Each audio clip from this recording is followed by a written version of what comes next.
Hello, good morning. എല്ലാവർക്കും കൃഷ്ണാസ് വേളിലേക്ക് സ്വാഗതം. ഞാനിവിടെ ഇന്നത് ചക്കക്കുരുവിൻ്റെ ഒരു പുഴുക്കാണ് തയ്യാറാക്കുന്നത്. അതിന് ഞാൻ കുറച്ച് ചക്കക്കുരു എടുത്തിവിടെ തോല് നല്ലപോലെ ഫൈനായിട്ടൊന്നും കളഞ്ഞിട്ടില്ല, ഒരുവിധം. ഇതിപ്പോൾ ഈ കർക്കിടക മാസം ആയതുകൊണ്ട് ചക്കയുടെ കുരുവെല്ലാം ഉള്ളിൽ നിന്ന് മുള വന്നിട്ടുണ്ട്. ആ മുളയൊക്കെ കളഞ്ഞ് ഞാൻ ഒരുവിധം നേരാക്കി. പ്രത്യേകിച്ച് ഷേപ്പൊന്നും വേണമെന്നില്ല മുറിക്കാൻ, പുഴുക്കല്ലേ, അത് വെന്തുടയേണ്ടതല്ലേ. അപ്പോൾ അതിന് നമ്മൾ നുറുക്കി കട്ട് ചെയ്ത് വെച്ചിട്ടുണ്ട്. അതിലേക്ക് ഞാനിതാ ക്വാണ്ടിറ്റി ഇച്ചിരി കുറവാണ്. 2 പച്ചമുളക് എടുത്ത് വെച്ചിട്ടുണ്ട്, അധികം എരിവില്ലാത്ത പച്ചമുളകാണ്. പിന്നെ 2 തണ്ട് കറിവേപ്പില എടുത്ത് വെച്ചിട്ടുണ്ട്. പിന്നെ 1 ടേബിൾ സ്പൂൺ നാളികേരം, അത്രയേ വേണ്ടൂ. പിന്നെ ഇതിന് ആവശ്യത്തിന് ഉപ്പ്, ഒരു നുള്ളു മഞ്ഞൾപ്പൊടി, ഇത്രയാണ് ആവശ്യം. നമുക്കിതിനെ ഗ്യാസിൽ വെച്ചൊന്ന് വേവിച്ചെടുക്കാം. ഇതിലേക്ക് കുറച്ച് വേവാൻ ആവശ്യമുള്ള വെള്ളം നമുക്ക് ഒഴിച്ച് കൊടുക്കണം. വേവാൻ ആവശ്യമുള്ള വെള്ളം മാത്രം മതി. ഒരുപാട് വെന്ത് കുഴയും വേണ്ട. ഗ്യാസ് ഓൺ ചെയ്യാം. നമുക്ക് ഇതിലേക്ക് ഇപ്പോൾ ഉപ്പ് ചേർത്ത് കൊടുക്കണ്ട. ഉപ്പ് നമുക്ക് ഇതൊരു പകുതി വേവ് വന്ന ശേഷം നമുക്ക് ഉപ്പ് ചേർത്ത് കൊടുത്താൽ മതി. അപ്പോൾ ബാക്കി കാര്യങ്ങളൊക്കെ അപ്പോൾ തന്നെ പറയാം. തുറന്ന് നോക്കാം. പകുതി വേവായിട്ടുണ്ട്. ഇനി സത്യം ഞാൻ നിങ്ങളോട് പറയട്ടെ, ഞാനിത് വേഗമെന്ന് കരുതിയിട്ടാണ് ചീനച്ചട്ടിയിൽ വെച്ചത്. പക്ഷേ ചക്കക്കുരു എന്നോടല്ല, നിങ്ങൾ കളിക്കണ്ടെന്ന് പറഞ്ഞു. അപ്പം ഞാൻ എന്ത് ചെയ്തു, കുക്കറിലിട്ടിട്ടൊന്ന് വേവിച്ചെടുത്താണ്. ഇത് വിസിലടിച്ചു. ഇനി നമുക്ക് ഈ സമയത്ത് നമുക്കിതിലേക്ക് പച്ചമുളക് കട്ട് ചെയ്ത് വെച്ചിട്ടുണ്ട്, പച്ചമുളക് ചേർത്തി കൊടുക്കാം. പിന്നെ ലേശം ഉപ്പ് ഇതാ നമ്മൾ ക്വാണ്ടിറ്റി അനുസരിച്ചിട്ട് ഒരാവശ്യത്തിനുള്ള ഒരു 1/4 ടീസ്പൂൺ ഉപ്പ് മതി, അത്രയേ ഉള്ളൂ. ഉപ്പ് ചേർത്തി കൊടുക്കാം.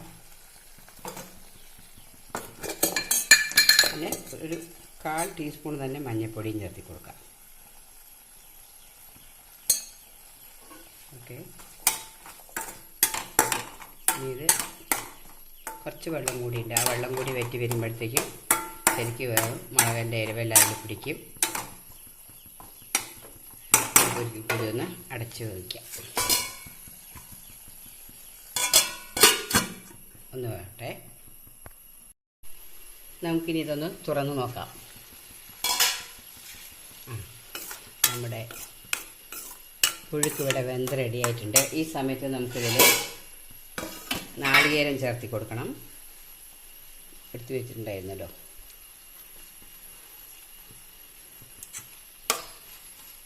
അപ്പോൾ അത് വെള്ളമൊക്കെ കറക്റ്റായിട്ട് വന്നിട്ടുണ്ട്. അതേപോലെ ഞാൻ കറിവേപ്പില ചെറുതായിട്ട് കട്ട് ചെയ്തെടുത്തിക്കണം. കാരണം കറിവേപ്പില കളയരുത്. കഴിക്കുമ്പോൾ ഇതിൻ്റെ കൂടെ കറിവേപ്പിലയും ചേർത്ത് കഴിക്കണം. കറിവേപ്പിലയുടെ ഗുണം നിങ്ങൾക്ക് അറിയാലോ, ഒരുപാട് ധാരാളം അയൺ ഉണ്ട്. ഷുഗർ പേഷ്യൻസിനൊക്കെ വളരെ നല്ലതാണ്. മാത്രമല്ല നമ്മളെ മുടിയൊക്കെ നന്നായി കറുത്ത് തഴച്ച് തിളങ്ങി നിൽക്കാൻ കറിവേപ്പില വളരെ നല്ലതാണ്. ആഹാരത്തിൽ നിന്ന് കറിവേപ്പില എല്ലാവരും എടുത്ത് കളയുന്നത് കാണാം. അങ്ങനെ ചെയ്യരുത്. ഇതിലങ്ങനെ ചേർത്ത് ഇടണം. അതിനുശേഷം ഏറ്റവും ലാസ്റ്റായിട്ട് നമുക്ക് കുറച്ച് വെളിച്ചെണ്ണ തൂവി കൊടുക്കാം. നാളികേരമായതുകൊണ്ട് അധികം വേണമെന്നില്ല, ഒരു ചെറിയ ടീസ്പൂണിൽ വെളിച്ചെണ്ണയും കൂടി തൂവി കൊടുക്കാം. അപ്പോൾ നമ്മുടെ പുഴുക്ക് ഇവിടെ റെഡി ആയിട്ടുണ്ട്. ഇത് നമുക്ക് ചോറിൻ്റെ കൂടെയും കഴിക്കുക. ചോറിൻ്റെ കൂടെ മാത്രമല്ല, നമുക്കിപ്പോൾ കർക്കിടക മാസമാണ്, കർക്കിടക കഞ്ഞി അത് കഴിക്കുന്നതിന് കൂടെയൊക്കെ നല്ല സൂപ്പറായിട്ടിരിക്കുന്നുണ്ട്. നമുക്കിത് നല്ല ടേസ്റ്റിയാണ്, ഹെൽത്തിയാണ്. അറിയാലോ, ചക്കയുടെ എല്ലാ ഭാഗങ്ങളും എല്ലാ സാധനങ്ങളും ആരോഗ്യത്തിന് വളരെ നല്ലതാണ്. എല്ലാവരും ഇതൊന്ന് ട്രൈ ചെയ്ത് നോക്കണം. ഇത് വളരെ ടേസ്റ്റിയാണ്.